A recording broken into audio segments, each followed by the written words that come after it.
Hay momentos en la vida en los que una sola frase puede destruir años de amor, confianza y dedicación. Y eso es exactamente lo que me pasó a mí. Mi marido, una noche, decidió que yo ni siquiera merecía el derecho de existir a su lado. Con un cinismo que todavía hoy me hiela las venas, declaró que de ahora en adelante sería él, y solo él, quien elegiría cuando merecía mi presencia. Como si yo fuera una sombra incómoda, una carga que él llevaba por lástima. Y por si fuera poco, me lo lanzó a la cara, con un desprecio que dolía más que cualquier bofetada. No puedo creer que haya llegado al punto de casarme contigo. Nunca has estado, ni estarás a mi nivel. Esas palabras resonaron como una frase. Podría haber gritado, llorado, suplicado. Pero algo dentro de mí simplemente se detuvo. Una calma cristalina, como el hielo que se forma en un lago en invierno, cubría mi dolor. Si quisiera silencio, tendría silencio. Si él sintiera que nuestro matrimonio fue un error, una degradación de su estatus, le daría exactamente lo que pidió, distancia. Tanta distancia que en 2 cortas semanas estaría parado en el vestíbulo de mi escuela, sosteniendo rosas rojas como un hombre desesperado, rogando perdón a una mujer que él mismo había destruido. Pero antes de continuar con esta historia, necesito agradecerles. Si estás aquí leyendo estas palabras, entendiendo que nadie tiene derecho a hacer que otra persona se sienta más pequeña. Si tú también crees que el amor no se mide por salarios, títulos o estatus, únete a nosotros. Es gratis, pero marca la diferencia a la hora de hacer llegar estos mensajes a quienes más necesitan escucharlos. Y si quieres, cuéntanos de qué ciudad eres. Saber hasta dónde llegan estas historias nos da fuerzas para continuar. Ahora volvamos al principio. Porque la crueldad de aquel octubre no nació de la nada. Fue construido ladrillo a ladrillo en pequeños gestos que insistí en ignorar, justificar, transformar en cosas de vida. Hasta que un día el muro se me cayó encima. Pasé todo el día preparando una cena especial. No fue una cena cualquiera, fue la celebración de un logro que para mí valía más que cualquier bonificación o ascenso. Después de 6 años de enseñar a niños de 8 años a leer, escribir y ver el mundo con ojos curiosos, fui elegida maestra del año. El premio vino con una pequeña cantidad, que ya había asignado para pagar otra cuota de ese préstamo estudiantil que obtuve hace años, el mismo préstamo que usamos para mantener nuestra casa mientras Artyom estudiaba Derecho y tenía 2 trabajos porque, en ese momento, el dinero apenas alcanzaba para lo básico. Pero esa noche no se trató de dinero. Se trataba de orgullo. De querer que mi marido me mirara como lo hizo en el primer año de matrimonio, cuando me presentó a mis compañeros con la mano apoyada en mi espalda, susurrando que yo era lo mejor que le había pasado en la vida. Quería que estuviera orgulloso de mí tal como yo estaba orgulloso de él con cada victoria. Cuando pasó el colegio de abogados, ganó su primer caso, cuando los socios empezaron a llamarlo el futuro socio de la firma. El salmón se asó exactamente como le enseñó su madre, en los días en que ella pretendía pensar que yo era digno de su hijo. Los espárragos asados al punto justo con aceite de oliva y sal marina. Recorrí 3 mercados hasta que encontré esa botella de Pinot Noir que le encantaba, una que costaba casi la mitad de mi presupuesto semanal para comida. Puse la mesa con los platos de boda, los que nos regalaron los familiares hace 3 años, cuando todavía creían que estábamos construyendo algo duradero. Encendí velas de cristal altas e inmaculadas, las compré para nuestra ceremonia y casi nunca las usé desde entonces. Todo eso tenía que significar algo. Pero las horas pasaron. 7. 8. El salmón se enfrió en el plato, los espárragos se marchitaron, las velas se consumieron centímetro a centímetro. No respondió a mis mensajes. No dio satisfacción. No se disculpó.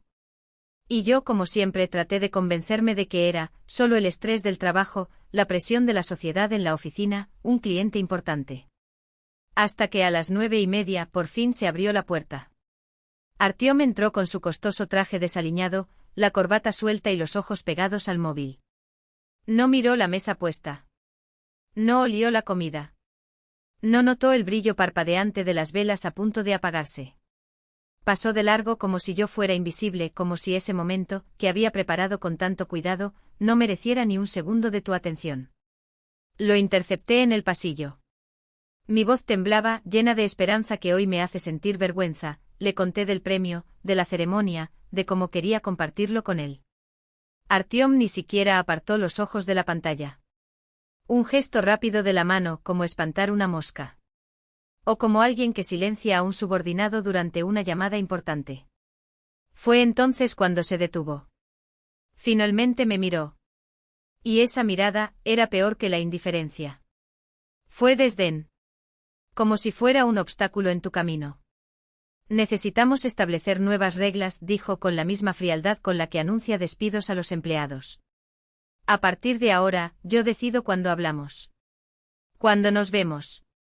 Y tú, me señaló como si fuera un niño, debes dejar de correr detrás de mí como un cachorro abandonado.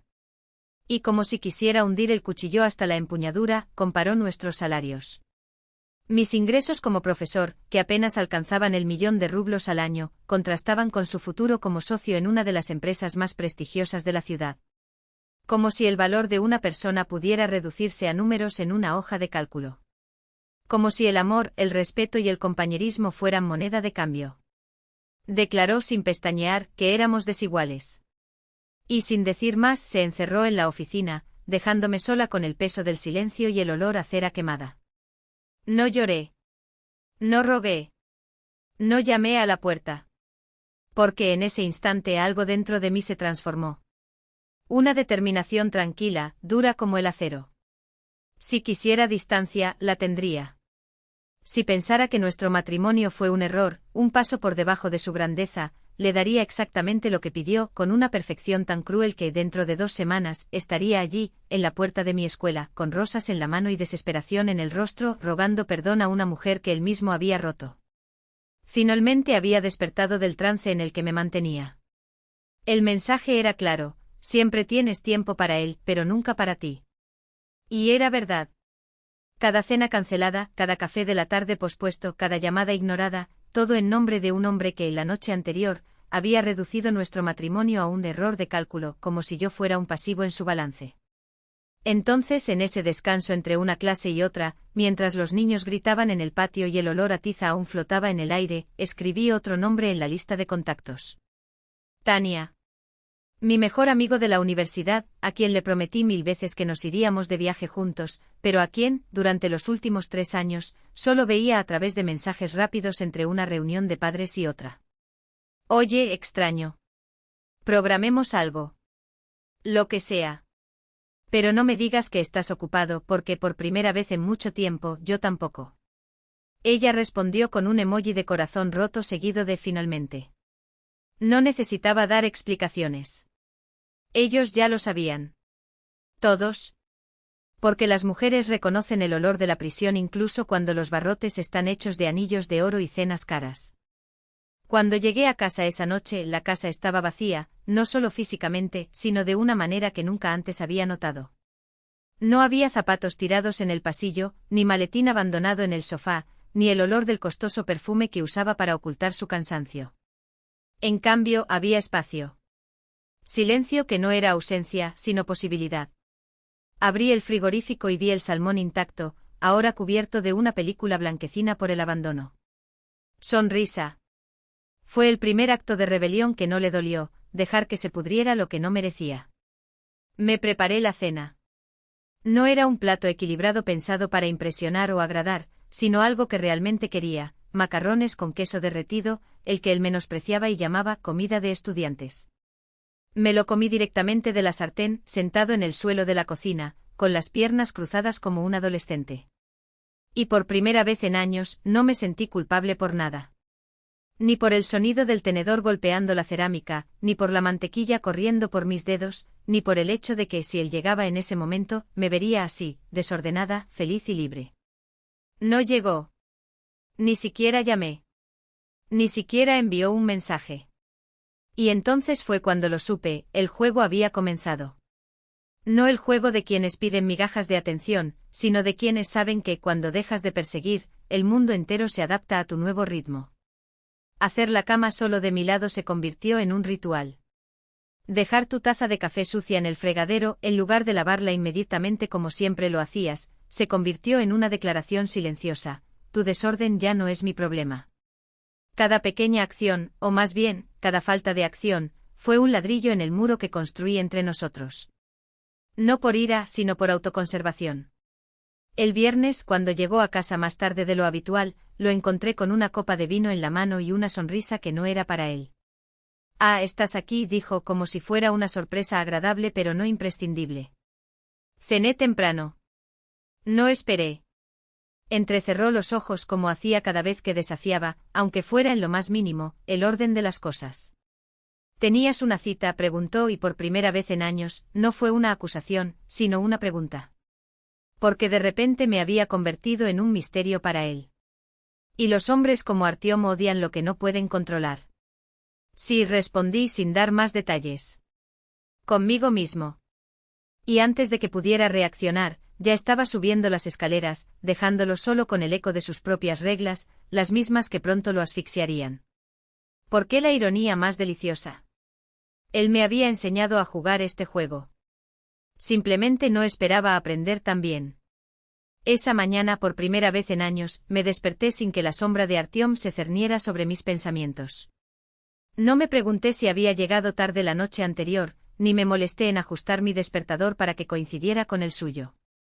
Simplemente me levanté, me puse el traje que elegí, un vestido azul marino que él siempre pensó que era demasiado serio, y salí de casa sin mirar atrás. El aire frío de la mañana golpea tu cara como un recordatorio: te perteneces a ti mismo. En la escuela, mientras explicaba el ciclo del agua a mis alumnos de segundo grado, noté algo extraordinario: mi atención no estaba dividida. No calculé mentalmente cuánto tiempo faltaba para el almuerzo, ni planifiqué la cena mientras dibujaba nubes y ríos en el tablero. Por primera vez en años, estuve presente. Cuando dos chicos discutían por baloncesto, lo resolvía con una broma, no con la irritable impaciencia de quien tiene prisa por volver a una vida que no es la suya, sino con la ligereza de quien por fin respira. Tania notó el cambio antes que yo. En la sala de profesores, mientras ella hablaba de sus vacaciones en el mar y yo comía una manzana con un deleite casi infantil, sus ojos se iluminaron de curiosidad. «Te ves diferente», dijo como si descubriera un secreto. «Más gratis». No lo negué. No puse excusas. Simplemente sonreí y respondí: «Me estoy encontrando a mí mismo de nuevo». Ella no insistió. Personas como Tania, que cargan solas con el peso de las aulas y de los niños, comprenden el valor de la libertad ganada con migajas. Y entonces, el miércoles de la segunda semana, hice algo que había pospuesto durante años: me matriculé en el curso de cerámica del Centro de Artes Mira. A las 6:30 de la tarde, hora en la que normalmente estaría cortando cebollas para una cena que Artyom apenas tocaba, entré en una habitación llena de barro, tornos de alfarero y olor a humedad de la tierra. Irena Vasilievna, una mujer con manos marcadas por décadas de trabajo y ojos que han visto mucho, me recibió con una sonrisa que era más una invitación que una formalidad. «El barro no perdona las prisas», dijo mientras sus dedos moldeaban un jarrón como si fuera una extensión de su propio cuerpo. Mis primeros intentos fueron desastrosos: la arcilla se desmoronó, la rueda giró demasiado rápido, me temblaban las manos. Pero Irena simplemente se rió y murmuró: «Todos empezamos de esa manera. El secreto es seguir así hasta que la arcilla te obedezca, no al revés». Sus palabras resonaron más allá del taller. Mientras yo intentaba, sin éxito, centrar un nuevo trozo de arcilla, ella me contó cómo había empezado allí, tras su segundo divorcio. «Necesitaba algo que nadie pudiera quitarme», dije, con los ojos fijos en mis manos inestables. «Clano juzga. No exige perfección. Solo te pide que estés presente». Y ahí, entre errores y risas, entendí: estaba construyendo más que jarrones. Me estaba reconstruyendo, pieza a pieza, a partir de los escombros de un matrimonio que me había reducido a una sombra. El viernes siguiente, sentado en una vinoteca con Marina, me reí tan fuerte que casi se cae una botella.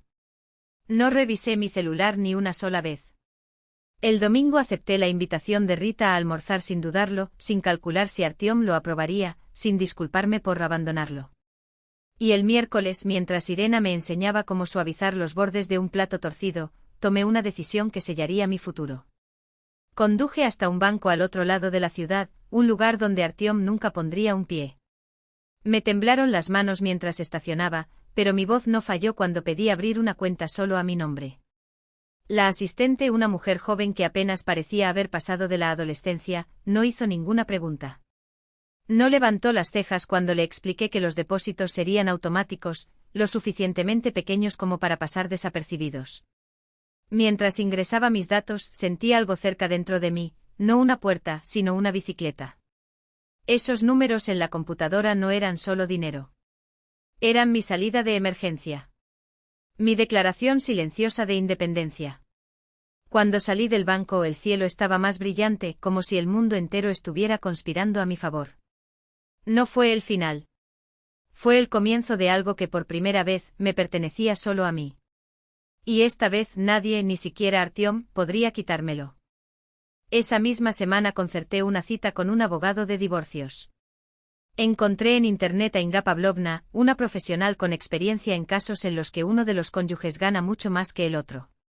Su oficina estaba en el piso 23 de un centro de negocios de vidrio en el corazón de San Petersburgo, un lugar donde cada detalle irradiaba poder y seguridad, roble pulido, cuero de primera calidad, luces suaves que calmaban los nervios.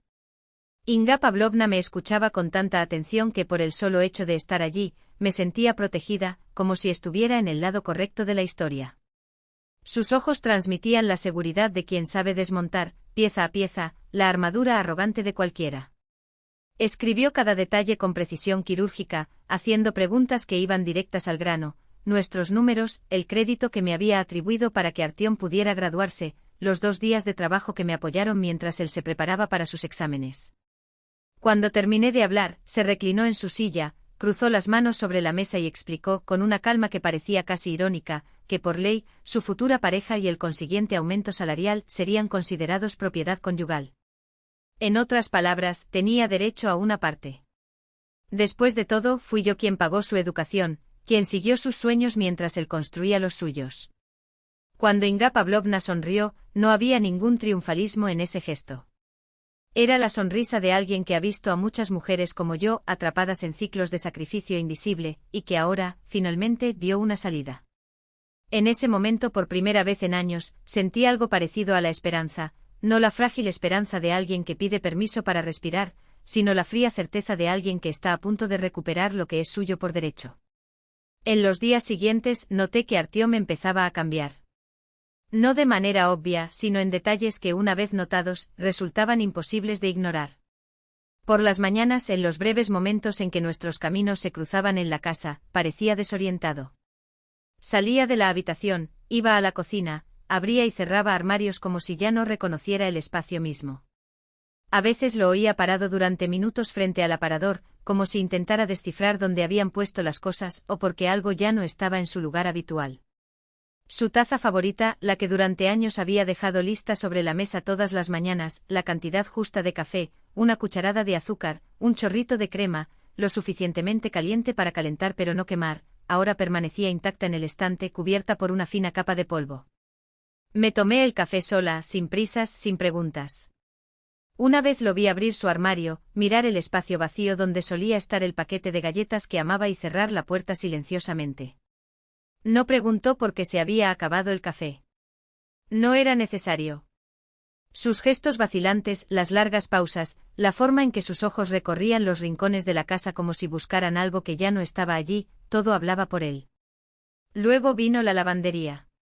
Durante 3 años, todos los jueves pasaba por allí para recoger sus impecables camisas y trajes, recién salidos de la tintorería. Era práctico, el establecimiento estaba de camino a casa y Artyom, con sus reuniones semanales en las que su apariencia debía ser impecable, nunca tenía que preocuparse por eso. Ahora su ropa permaneció allí, llena de etiquetas amarillas, esperando a un dueño que nunca volvería por ellas. Ese jueves lo escuché llamar a la tintorería, con voz tensa, casi irritada, preguntando por qué no le habían entregado su pedido como de costumbre.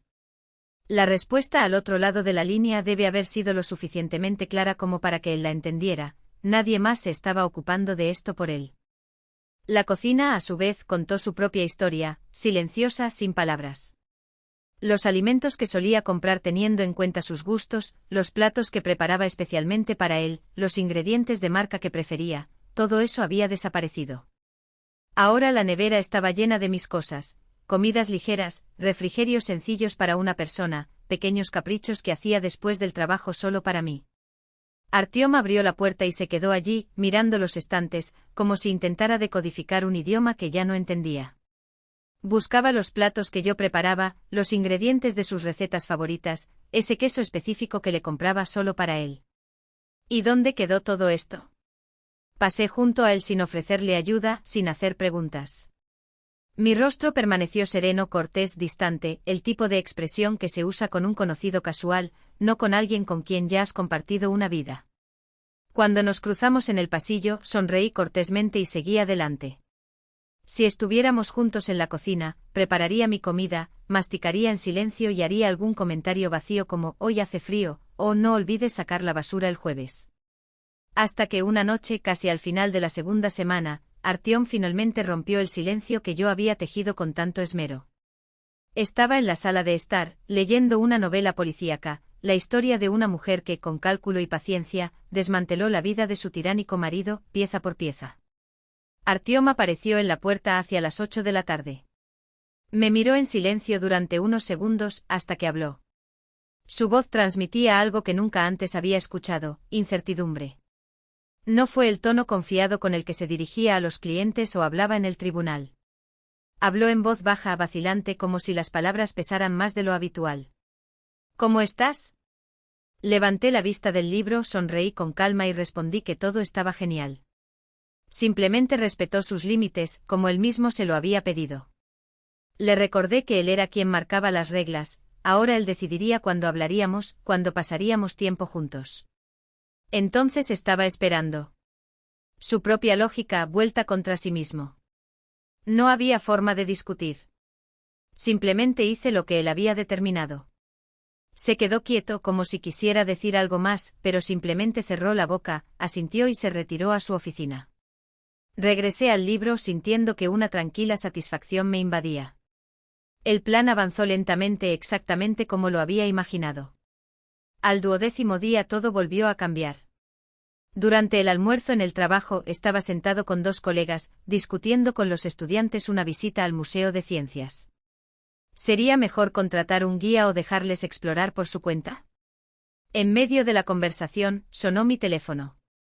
Era Artyom.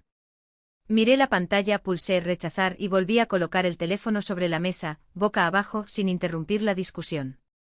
Seguí comiendo mi sándwich, hablando de los detalles de la excursión, como si nada hubiera pasado. Tania enarcó las cejas, pero no dijo nada. No era necesario.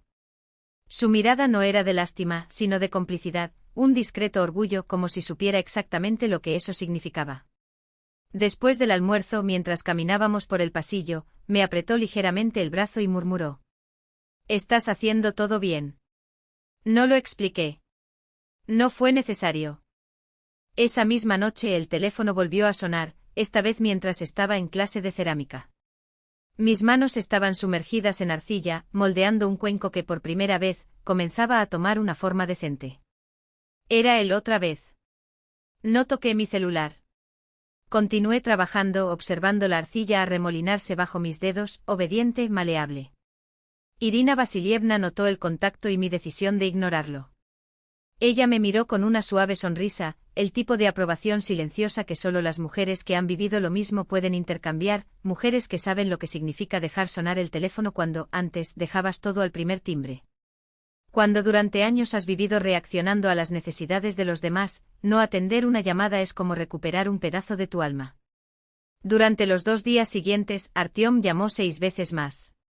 No respondí ninguna. Cada toque ignorado era como un paso sobre aguas que yo mismo había calmado, con cada negativa recuperaba fragmentos de mí que, sin darme cuenta, le había entregado.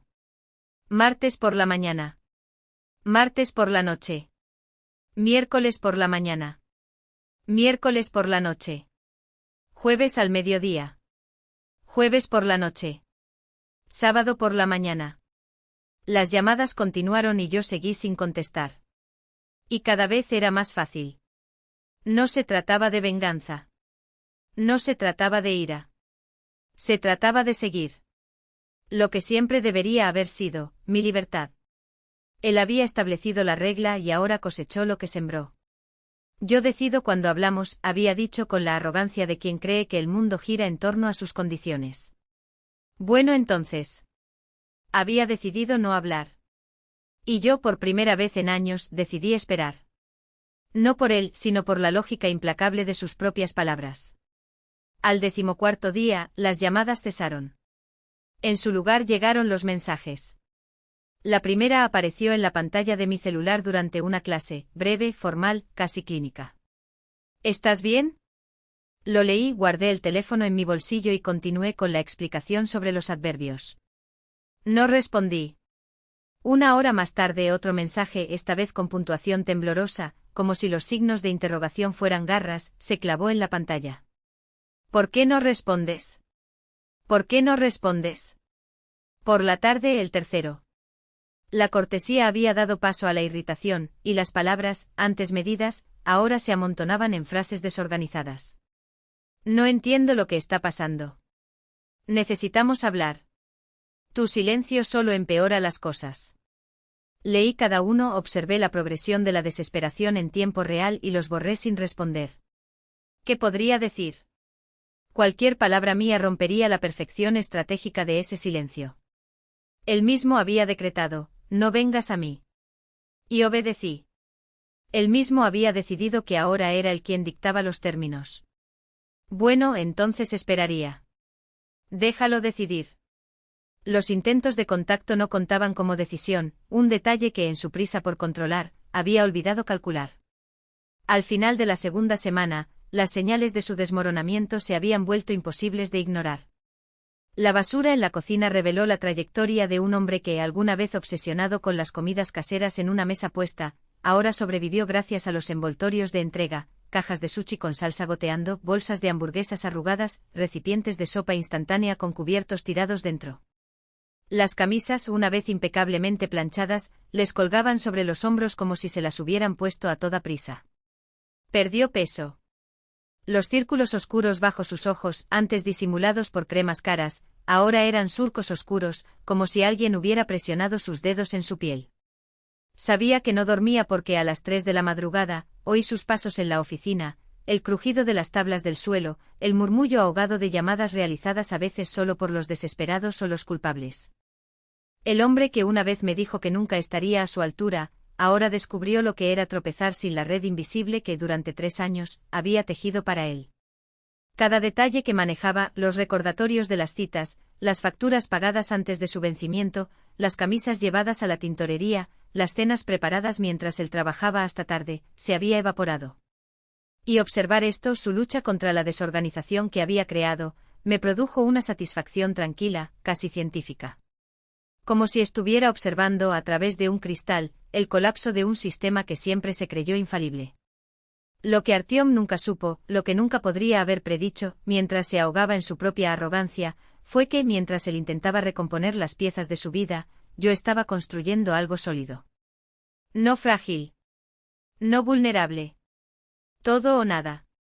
Mientras él luchaba por mantener el control, yo recopilaba, en una pequeña libreta escondida en la guantera del coche, cada comentario cortante que me había hecho cada vez que se priorizaba el trabajo sobre nosotros, cada pequeña traición disfrazada de obligación profesional. Las páginas estaban llenas de pruebas escritas a mano, con fecha y contexto.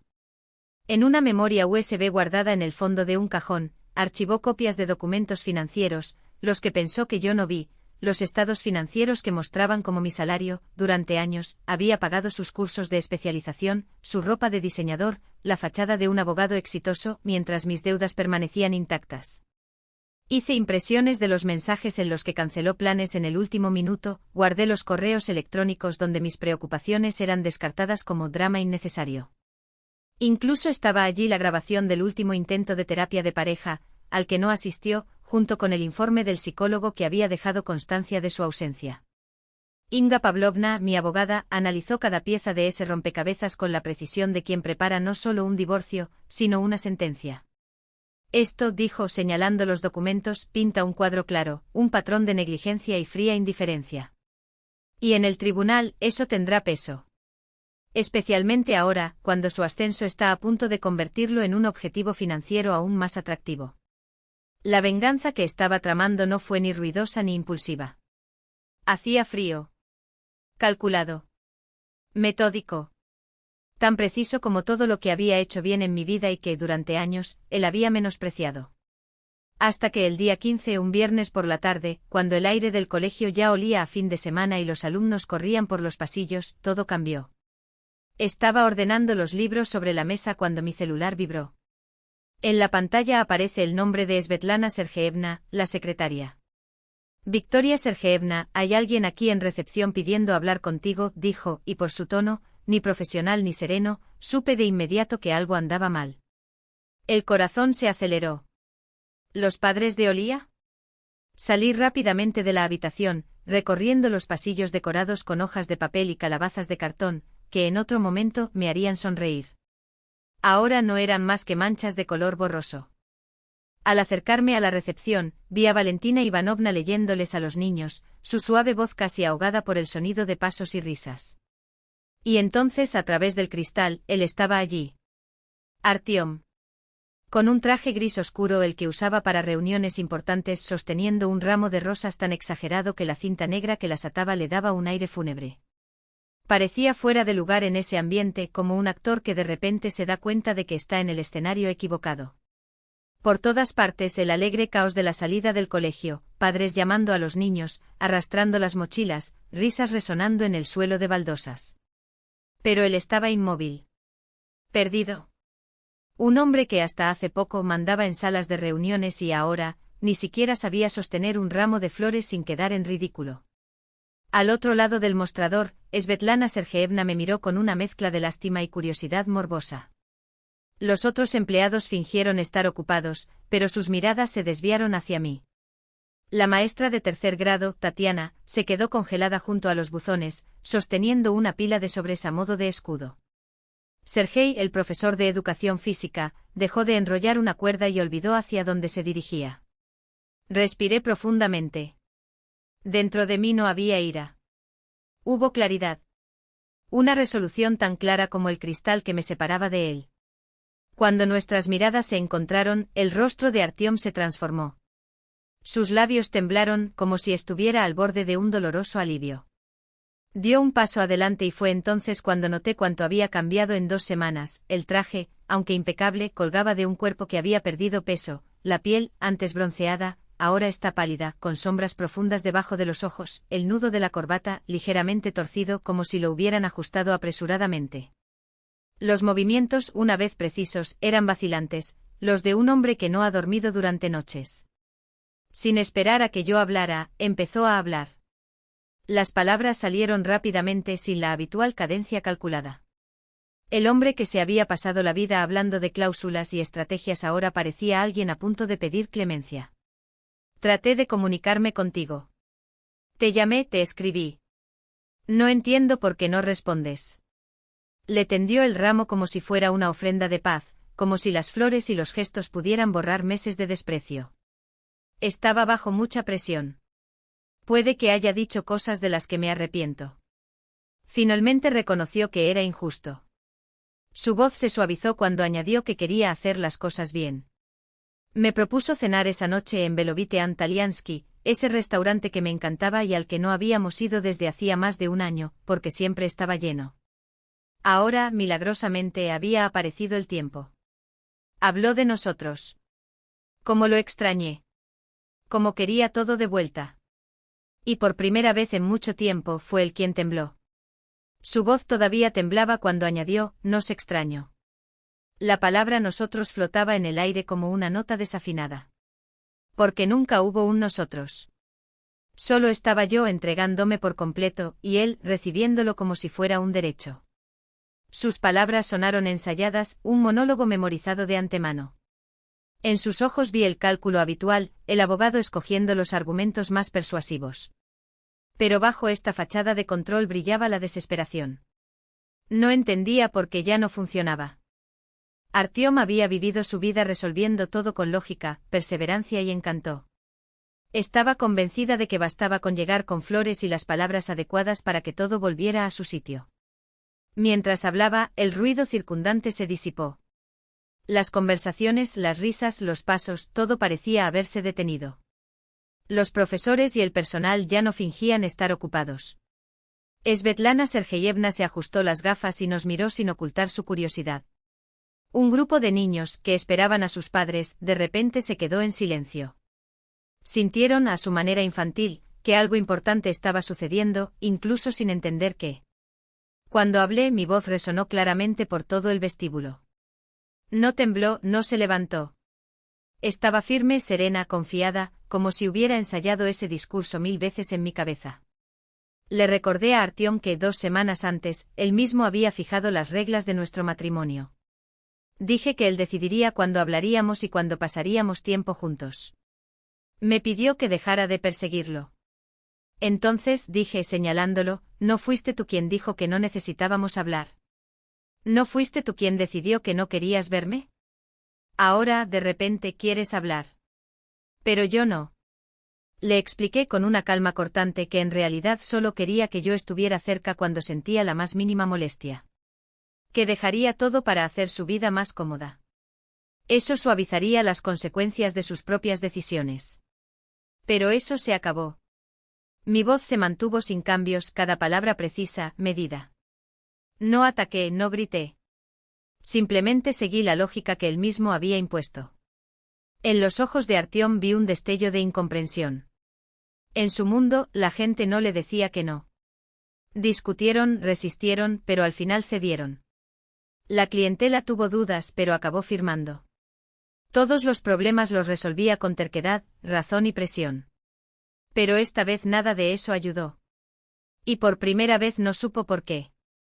La expresión de su rostro cambió, la confusión dio paso a la irritación y luego a la ira. Lo vi en la forma en que apretó la mandíbula, en la forma en que cuadró los hombros. Su voz se hizo más fuerte, ronca. Algunos niños cercanos retrocedieron instintivamente, buscando la protección de sus padres. Dijo que yo era su esposa, enfatizando las palabras como si solo eso le diera poder. Que no tenía derecho a ignorarlo durante 2 semanas, como si no existiera. Y luego, con gélido sarcasmo, me acusó de manipulación. Dijo que estaba siendo emocionalmente cruel. Lo absurdo de esa acusación me golpeó de forma inesperada. Me reí. Ambos nos quedamos helados. No fue una risa amarga ni histérica. Fue genuino, ligero, casi liberador. Porque la situación era grotesca. Aquí estaba el hombre que semanas antes me había dicho en la cara que yo no estaba a su nivel. Que nuestro matrimonio fue una degradación para él. Que debería dejar de perseguirlo. Y ahora aparecía en mi escuela, con un ramo marchito bajo las luces artificiales, para acusarme de crueldad, por hacer exactamente lo que me había exigido. Cuando volví a hablar, mi voz permaneció tranquila. Solo estoy siguiendo tus instrucciones, dijo. Me pediste que dejara de perseguirte. Lo hice. Dijiste que decidirías cuándo hablaríamos. Estoy esperando. Dijiste que no estaba a la altura. Solo estoy respetando tu juicio y manteniendo mi distancia. La lógica era impecable, la misma fría precisión con la que él, 2 semanas antes, había redefinido nuestro matrimonio. En ese momento en el vestíbulo, nadie más fingía estar ocupado. Tatiana bajó los brazos y se quedó quieta, cruzándolos sobre el pecho como si estuviera viendo una transmisión en vivo. Sergei se apoyó contra la pared, olvidándose del equipamiento deportivo que tenía a sus pies. Incluso el director Alexandr Viktorovich abandonó la sala. Su rostro permaneció tranquilo, pero sus ojos mostraban disposición a intervenir y, tal vez, un ligero brillo de aprobación. Artyom permaneció allí, aplastando el ramo que ya empezaba a marchitarse bajo las lámparas calientes. En su rostro una mezcla de desesperación, ira e impotencia. Vi con qué desesperación buscaba un argumento, una frase, cualquier cosa que le devolviera el control. Pero no pudo encontrarlo. Abrió la boca. Cerró. Lo intenté de nuevo. Finalmente preguntó en voz muy baja, ¿qué quieres de mí? Esa pregunta lo dijo todo. Él todavía no entendía. No fue una negociación, ni un debate, ni un acuerdo. No había nada que pudiera ofrecerme para cambiar la situación. Este no era un desacuerdo que pudiera resolverse con concesiones mutuas. Pero Artyom, como siempre, activó su instinto profesional e intentó transformar aquel momento en una mesa de negociación.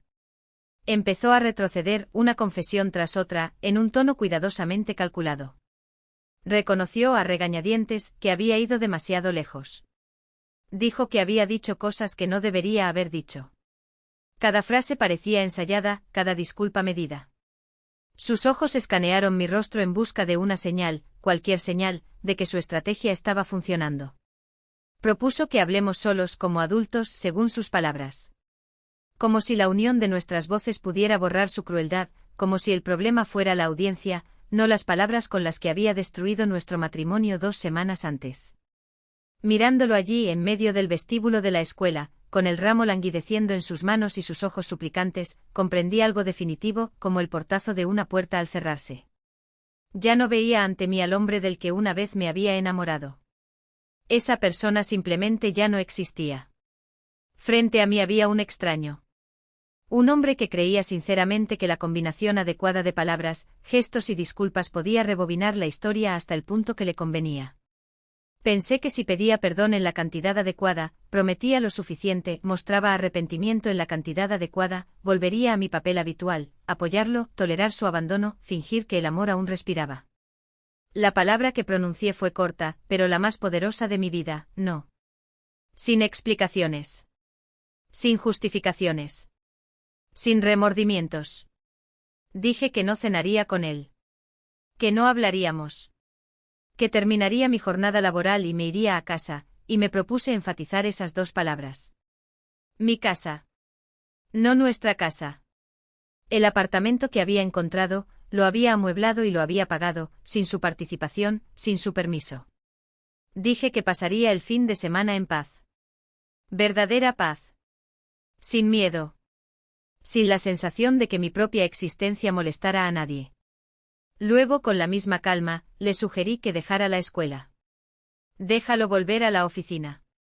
Que empezaría a acostumbrarse a una vida en la que yo no gestionaba cada detalle para su comodidad. Mi voz no flaqueó. Ella no estaba enojada ni fría. Simplemente habló claramente como una maestra explicando el procedimiento a sus alumnos. Las palabras "mi hogar" lo golpearon como un puñetazo. Lo vi retroceder físicamente como si lo hubiera empujado.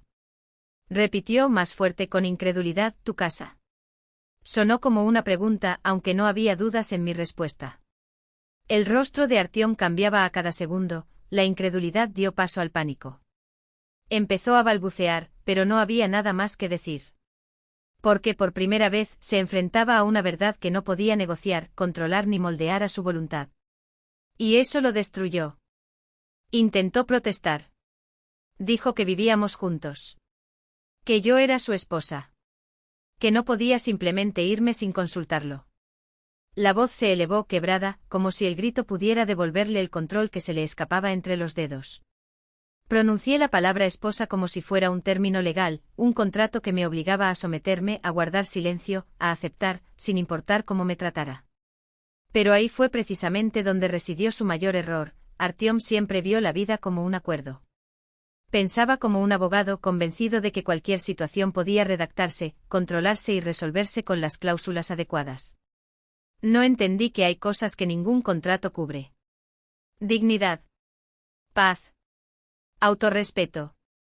Esto no se puede negociar. Lo miré a los ojos y le dije secamente: «Mira». Luego me di vuelta y me dirigí por el pasillo, mis pasos amortiguados por el piso pulido hacia mi oficina. Detrás de mí su voz rasgó el aire, dura, desesperada, llena de un pánico que nunca antes había oído de él. Ya no era la voz del abogado confiado, el hombre que dominaba cada palabra. Era la voz de alguien que se había dado cuenta, demasiado tarde, de que había perdido lo que nunca recuperaría. No me di vuelta. No me detuve. No le di el placer de ver que sus palabras aún podían herirme. Caminé hasta llegar al salón de clases, cerré la puerta detrás de mí y me apoyé en la mesa, sintiendo mi corazón latir salvajemente después de esa conversación.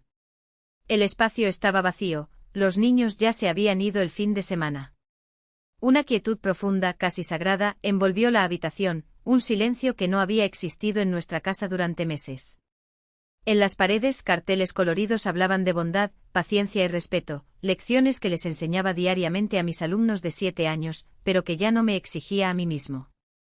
Alambres tensados mostraban dibujos de niños, retratos, collages, sueños garabateados con crayones. Cuando sea mayor, seré bombero. Veterinario. Profesora, como Vitoria Sergeyevna. Esa última frase, escrita con letras torcidas, hacía que se me cerrara la garganta cada vez que la leía. Sobre la mesa una modesta placa, Maestro del Año, recibida 2 semanas antes, en una ceremonia a la que Artyom no asistió, alegando compromisos. Sabía la verdad, simplemente no le importaba. Esa placa no valía mucho en términos de dinero, pero para mí no tenía precio. Prueba de que mi trabajo tenía sentido. Que las interminables horas, la paciencia, el cariño y el amor hacia mis alumnos valían más que cualquier bonificación o ascenso que él tanto deseara. Me senté a la mesa y respiré profundamente. La adrenalina de la discusión se desvaneció, dando paso a algo más sereno. Alivio. O tal vez su comienzo, las primeras notas de una melodía que estaba volviendo a aprender a cantar después de años de silencio. Miré a mi alrededor, los pequeños escritorios, la estantería, las obras colgadas. Esa era mi realidad. 27 niños de 7 años confiaron en mí para enseñarles a leer, a pensar, a buscar soluciones no a través de la mala educación, sino a través de la bondad. Me observaron para entender que eran el respeto, la paciencia y la empatía. Y en eso estuve bien. Realmente bueno. Ni por salario, ni por puesto, ni por métricas vacías con las que Artyom medía el valor de las cosas. Por primera vez en años, mi vida me pertenecía solo a mí. Y ese sentimiento era embriagador. El sábado por la mañana me encontré con Inga Pavlovna en su despacho del centro de la ciudad. Ella me pidió que fuera allí para ajustar los últimos detalles. El edificio estaba en silencio, mis pasos resonaron en el mármol mientras el ascensor me llevaba a los pisos superiores. Inga ya me estaba esperando, impecable, con un montón de carpetas alineadas sobre la mesa, una taza de café enfriándose junto al teclado. Hablaba con calma, con precisión, como quien maniobra piezas de ajedrez. El lunes por la mañana, dijo, los papeles del divorcio serán entregados al bufete de abogados de su marido. Ella misma había elegido al mensajero, un profesional conocido por su impecable sincronización y su capacidad para hacer la entrega lo más pública posible. Los colegas de Artyom verían cómo lo llamaban a la puerta, el rumor se difundiría por la empresa más rápido que cualquier memorando. El martes continuó, cambia tu número de teléfono. Ya le proporcioné una nueva línea a la que no tendrá acceso. El miércoles reúnase con el corredor, mi hombre de confianza. Discuta la venta de la casa. El mismo que tú convertiste en hogar, mientras él lo trataba como un hotel. El viernes firma el contrato de arrendamiento de tu nuevo departamento. Un espacio propio en el centro. Paredes claras, grandes ventanales, sol de mañana. Un lugar sin fantasmas. Donde podrás disponer los muebles como quieras, cenar cuando quieras y vivir sin mirar atrás, sin depender del humor ajeno. Inga hojeó los documentos financieros que había reunido, extractos bancarios que mostraban cuánto de mi dinero había pagado por sus cursos, por su avance profesional, papeles de préstamo estudiantil que todavía estaba pagando, mientras él construía su futuro. Ella asintió lentamente, no con lástima, sino con respeto. Porque eso no fue un escape. Fue un regreso. Cuando llegó a la última sección, evidencia de que yo había trabajado en 2 trabajos mientras él se preparaba para sus exámenes, una suave sonrisa apareció en sus labios. No fue amable. Era la sonrisa de alguien que sabe exactamente cómo hacer que un oponente arrogante pague por su arrogancia. La futura sociedad de Artyom, explicó, ese estatus del que tanto alardeaba para demostrar que yo no estaba a su nivel, ahora jugará en su contra. Después de todo, fui yo quien lo apoyó durante sus años universitarios, en los primeros pasos de su carrera, cuando no ganaba nada. Y por ley, tengo derecho a una parte de sus ganancias futuras. Ella calculó, después del divorcio, recibiría lo suficiente para pagar la deuda y todavía tendría una reserva para empezar de nuevo. El placer de esas palabras no estaba en el dinero. Fue en el tribunal. Con la certeza de que por primera vez afrontaría las consecuencias de sus elecciones. El lunes llegó con un clima inesperado, un aire casi primaveral, raro ante el duro invierno, como un presagio. Caminé hacia la escuela con una ligereza que no había sentido en meses. Mis alumnos de segundo año estaban resolviendo problemas de suma y resta, y mientras iba de escritorio en escritorio, pensé en cómo esos conceptos describían la vida: suma lo que te alimenta, resta lo que te destruye. Elimina lo que te agota, solo conserva lo que te haga crecer. A las 11 de la mañana y 30, el celular que estaba sobre la mesa comenzó a vibrar. Un mensaje de Inga Pavlovna. Una sola palabra. Entregar. Pidió permiso a los alumnos con un gesto y salió al pasillo, lejos de los 22 pares de miradas atentas. Las letras de la pantalla parecieron brillar. Los papeles del divorcio habían sido entregados oficialmente a la empresa de Artyom. Inga lo había planeado todo: el mensajero llegaría en plena mañana de trabajo, cuando la oficina estuviera ocupada. Máxima exposición, había dicho el sábado con la frialdad de quien domina el tablero. Artyom abría el sobre delante de sus compañeros. Y si la suerte ayudaba, delante de los socios que decidían los ascensos. Me imaginé su cara en el momento en que entendió lo que tenía en sus manos. El temblor en sus manos bien entrenadas. La máscara del control colapsando. Ese momento de ruptura sería inevitable. La máscara de confianza que había construido con tanto cuidado a lo largo de los años se rompería como el cristal bajo presión. Y no había ninguna crueldad en ello. Fue justicia. Una pequeña escala que se equilibra después de años de desequilibrio. Me humilló en silencio en la intimidad de nuestro hogar, durante demasiado tiempo. Ahora, al menos por un momento, sentí el peso que me imponía. A primera hora de la tarde fui a la sala de telecomunicaciones. El encargado, eficiente y discreto, transfirió mis datos a un nuevo chip sin hacer preguntas innecesarias. Observé la barra de progreso en el monitor como si viera una puerta cerrarse definitivamente. No fue solo una actualización numérica. Fue un corte. Una nueva vida. Artyom ya no podía llamarme, escribirme, localizarme. Cuando lo intentó, solo encontró el vacío. Una barrera absoluta. Una prueba más de que no estaba mintiendo.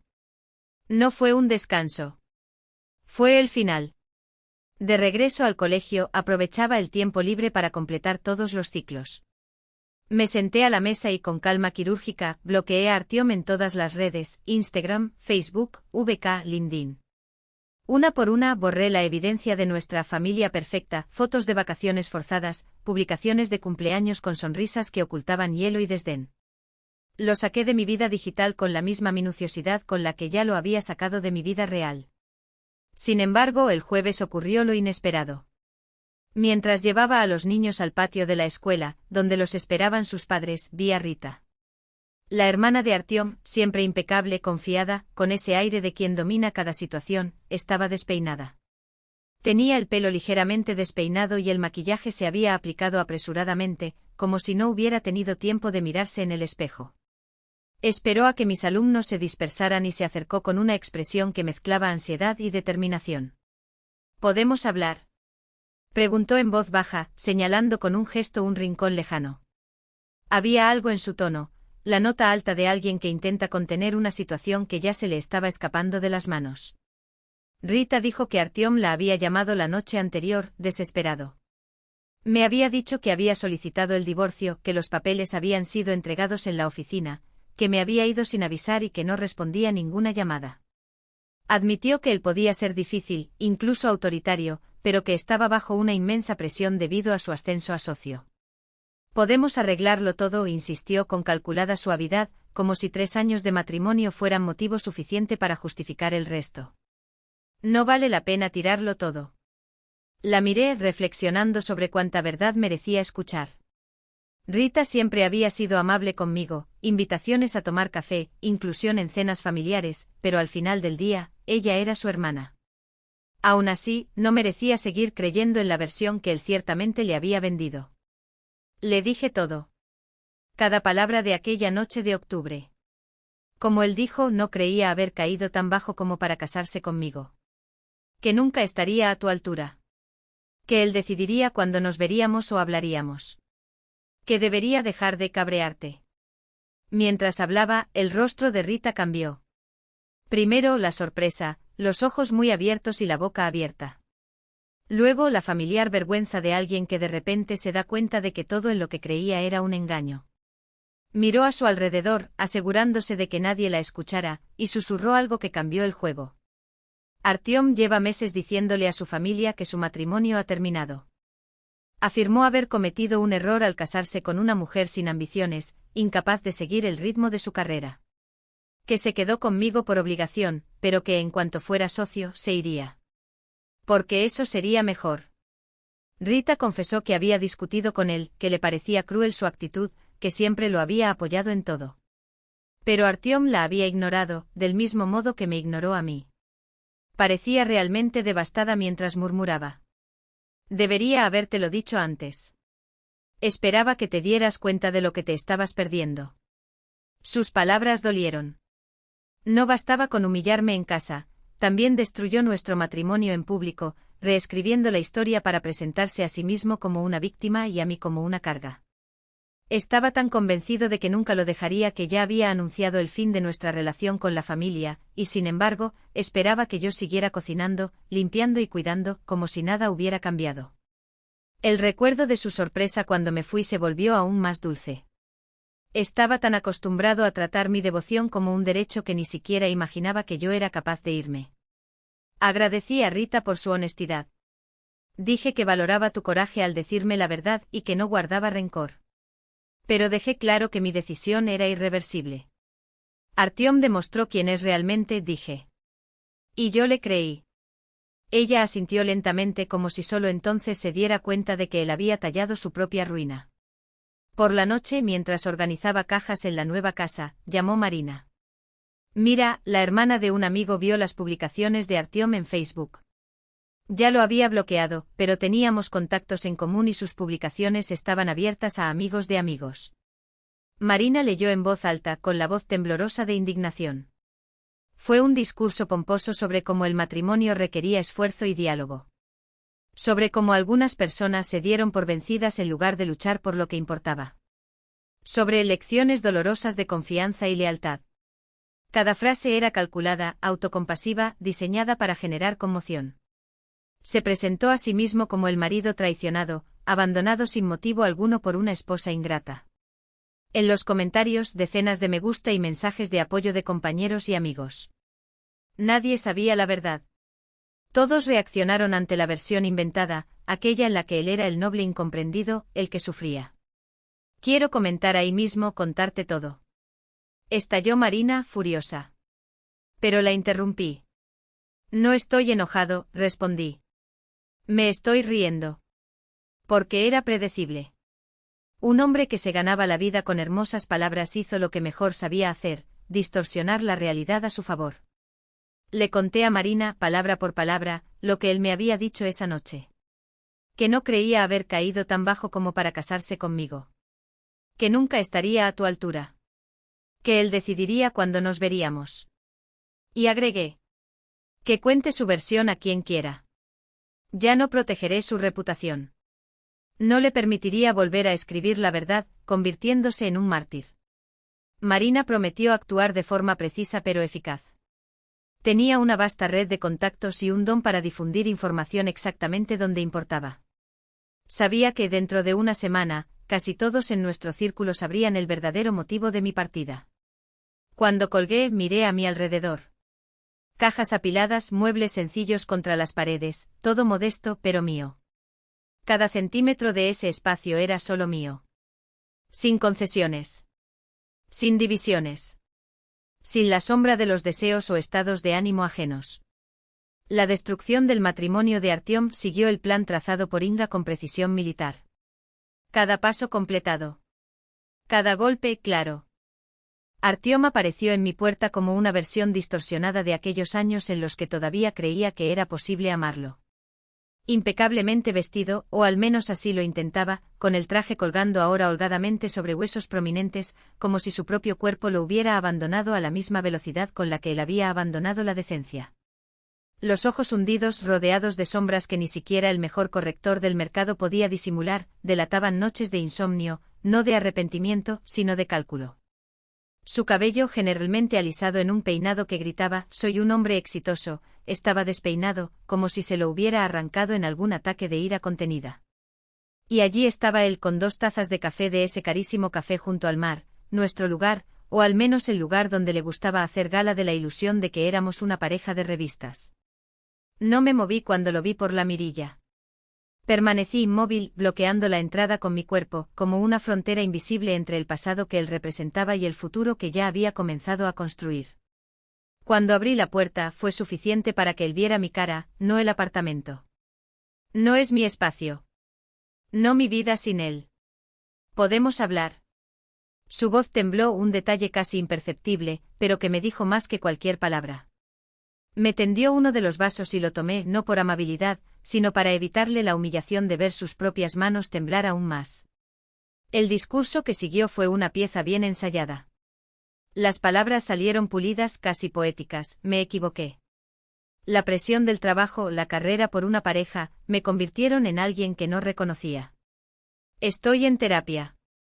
Ahora veo todo lo que hiciste por mí. Cuánto sacrificio. Cuánto amor. Quiero arreglar esto. Quiero ser el hombre que te mereces. Escuché en silencio como quien observa a un mal actor recitar un monólogo que ya se sabe de memoria. Cuando terminó, le hice la única pregunta que importaba, la que lo desmantelaría como un castillo de naipes. ¿Estás aquí porque realmente quieres recuperarme, o porque tus socios susurraron que un divorcio escandaloso, en vísperas de tu ascenso, empañaría tu imagen de marido ejemplar? Su rostro respondió antes de que su boca se moviera. Primero un destello de sorpresa, el momento en que se dio cuenta de que yo ya no era la mujer a la que podía manipular con medias verdades. Luego la máscara de la indiferencia profesional, como si hojeara mentalmente el Código Civil en busca de una cláusula que le salvara. Por supuesto que no, dijo demasiado rápido. Te quiero de vuelta porque te amo. Porque me di cuenta de lo que perdí. Pero el amor no deja los ojos vacíos. No hace que la voz suene hueca, como un eco en un pasillo desierto. No hace que un hombre mire a través de ti, como si ya estuviera calculando su próximo movimiento. Inga Pavlovna ya me ha explicado cómo funciona, Artyom. Mi voz era tranquila, casi suave. En tu zona, un divorcio complicado es sinónimo de inestabilidad. Y la inestabilidad, para un futuro socio, es un riesgo que nadie quiere correr. Es interesante cómo su deseo de reconciliación llegó exactamente 3 semanas después de recibir los papeles, justo cuando se ultima la decisión sobre su ascenso. ¡Qué coincidencia tan conveniente! Vi el momento exacto en que entendió, el alumno que siempre subestimó se había convertido en maestro. La mujer a la que trataba como cómplice de su ambición tenía ahora las riendas del juego. Sus hombros se hundieron, como si el peso de su propia hipocresía lo aplastara. Miró el café en sus manos, como si solo entonces se diera cuenta de lo ridículo que era este intento de rescatar algo que él mismo había destruido. Tenías razón en una cosa, dijo finalmente. Nunca estuvimos al mismo nivel. Un descanso. Un suspiro. Y luego la verdad que nunca supo ver. Pero te equivocaste acerca de quién estaba arriba. Luego le expliqué con la precisión de quien se pasa días enseñando a los niños a sumar fracciones, el valor real de las cosas. Hablé de las vidas que transformé no con contratos ni cláusulas, sino con paciencia, con conocimiento, con la certeza de que cada lección que enseñaba tendría eco durante generaciones.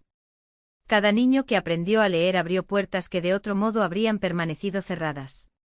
Cada conflicto en el que mediaba en el patio de la escuela era una semilla de empatía plantada en adultos que en el futuro elegirían dialogar en lugar de destruir.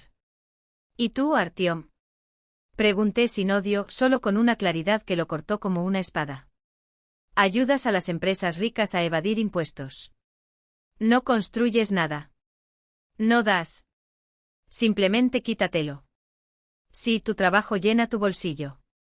Pero el mío tiene significado.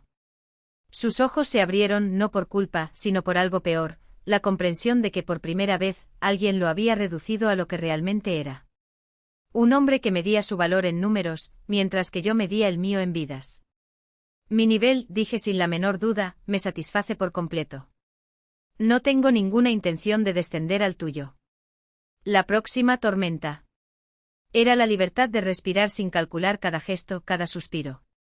La verdadera victoria no estuvo en las cifras de las cuentas bancarias, aunque sí reflejaban el precio que pagó por subestimarme, sino en la quietud que ahora habitaba mis días.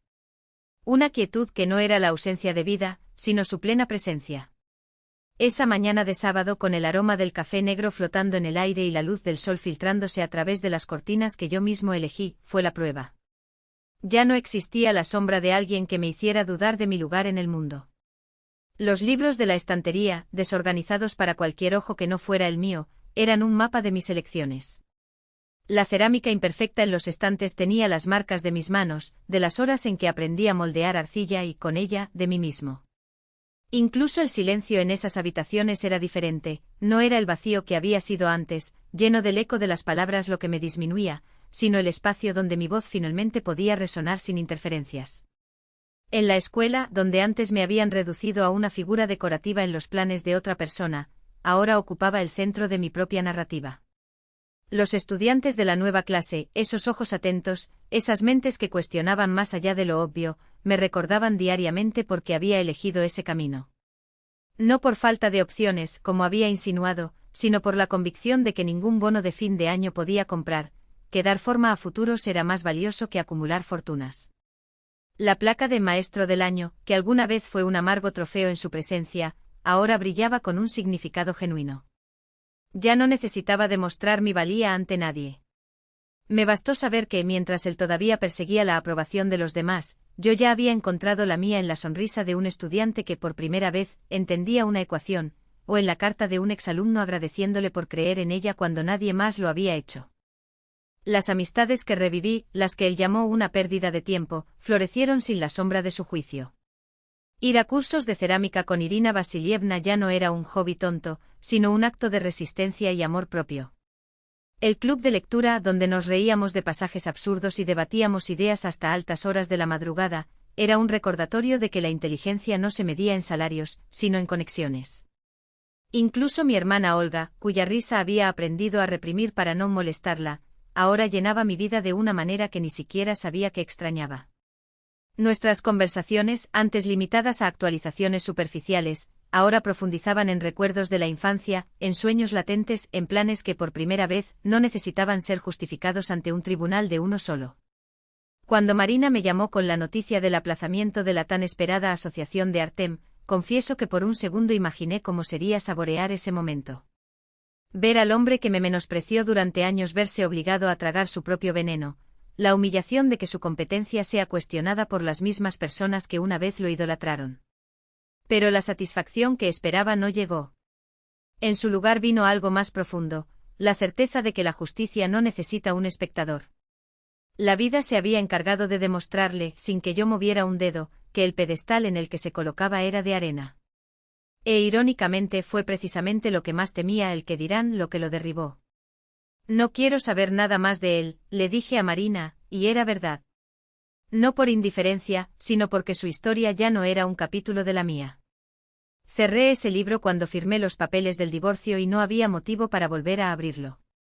La única narrativa que me interesaba ahora era la que escribía cada mañana, al elegir cómo llenar mi tiempo, mi energía, mi cariño. Ha llegado la primavera, y con ella la comprensión de que la venganza más dulce no es ver caer a alguien más, sino dejar de necesitar que caiga para sentirse completo. No necesitaba que Artem fallara en demostrar que tenía razón. No necesitaba que su mundo se desmoronara para validar mis elecciones. Mi victoria estuvo en el café sin azúcar que tomé sin prisas, en las plantas que crecieron en el balcón porque por fin tuve tiempo de cuidarlas, en los planes de viaje que hice sin consultar a nadie. Fue en el hecho de que, cuando se miró al espejo, ya no vio a la mujer a la que intentaba convencer de que era insuficiente. Sí, vi a alguien que sobrevivió a la tormenta y aprendió a bailar bajo la lluvia. Y quizás lo más importante, había aprendido que el amor propio no es un premio que se gana después de demostrarle algo a alguien. Es la base silenciosa sobre la que se construye todo lo demás. Es posible que Artem haya pasado años enseñándome sin querer lo que no era el amor. Pero era necesario perderlo para comprender que el amor verdadero, el que sana, el que eleva, el que libera, siempre estuvo aquí. Dentro de mí. En esos pequeños gestos de resistencia, la taza de café amargo, el estante de libros desordenados, la firma firme en el papel que me devolvió mi nombre. Ahora, cuando el sol de la tarde entró por la ventana e iluminó la habitación que era solo mía, lo supe, la mejor venganza es no odiar, ni siquiera olvidar. Es vivir de una manera tan plena que el recuerdo del otro se vuelve irrelevante. No por malicia, sino por una simple verdad: algunas personas son como los eclipses, bloquean la luz por un tiempo, pero el sol siempre regresa. Y cuando regresas, te das cuenta de que nunca estuvo realmente oscuro. Solo estaba esperando el momento adecuado para brillar por sí misma. Y luego vino el último escándalo, no como un trueno, sino como ese silencio que precede a la tormenta, cuando el aire se vuelve espeso y sabes que algo está a punto de cambiar. Regresé a la quietud que siempre había sido mía, cálida, serena, pero ahora con una diferencia. Ya no era la calma de quien espera, sino la de quien ya sabe. Porque la venganza más poderosa no es el ruido, sino la elección. Elegirte a ti mismo después de 3 años dedicados a elegir a otra persona. Devolver a mí toda la energía, todo el tiempo, toda la ternura que deposité en alguien que confundió el amor con la debilidad y la bondad con la deuda. Fue entonces cuando entendí: siempre fui suficiente. El tamaño adecuado, la intensidad adecuada. Su ceguera nunca se refería a mí, era simplemente un reflejo distorsionado de sus propias limitaciones. Mientras tanto, seguí siendo la maestra que ayuda a los niños a encontrar sus voces, creer en sí mismos y florecer. Y eso, solo eso, fue más que suficiente. Siempre lo fue. Si un día Artem se da cuenta de lo que perdió, una mujer que lo amaba sin condiciones, hasta que él mismo le enseñó que no todos merecen ese privilegio, será demasiado tarde. Porque la mujer a la que intentó hacer suplicar ya se ha vuelto mucho más fuerte de lo que jamás imaginó. Se fue con su dignidad intacta, su libertad recuperada y su futuro abierto como un campo infinito. Y ahora bebe su café exactamente como le gusta, fuerte, negro, lleno de vida, en un apartamento que es solo suyo, en una mañana de sábado que solo le pertenece a ella. Esta es una historia de silencio y de fuerzas recuperadas. Una historia que te siguió hasta aquí, línea tras línea, hasta el último punto. Y si te reconociste en él, si sentiste el peso de esta transformación, deja tu me gusta ahora mismo. Porque mi momento favorito fue cuando Vika, de pie en el vestíbulo de la escuela, miró a Artem a los ojos y dijo con una calma que cortaba como una espada: ahora tengo mi propio apartamento. Y vio en tiempo real cómo su mundo se desmoronaba ante sus ojos. ¿Cuál fue tu momento favorito en este viaje? Cuéntanos en los comentarios. Quiero saber qué te conmovió más. Y no te pierdas las próximas historias de valentía y justicia. Activa las notificaciones y suscríbete para no perderte los próximos capítulos. Porque los mejores giros aún están por llegar.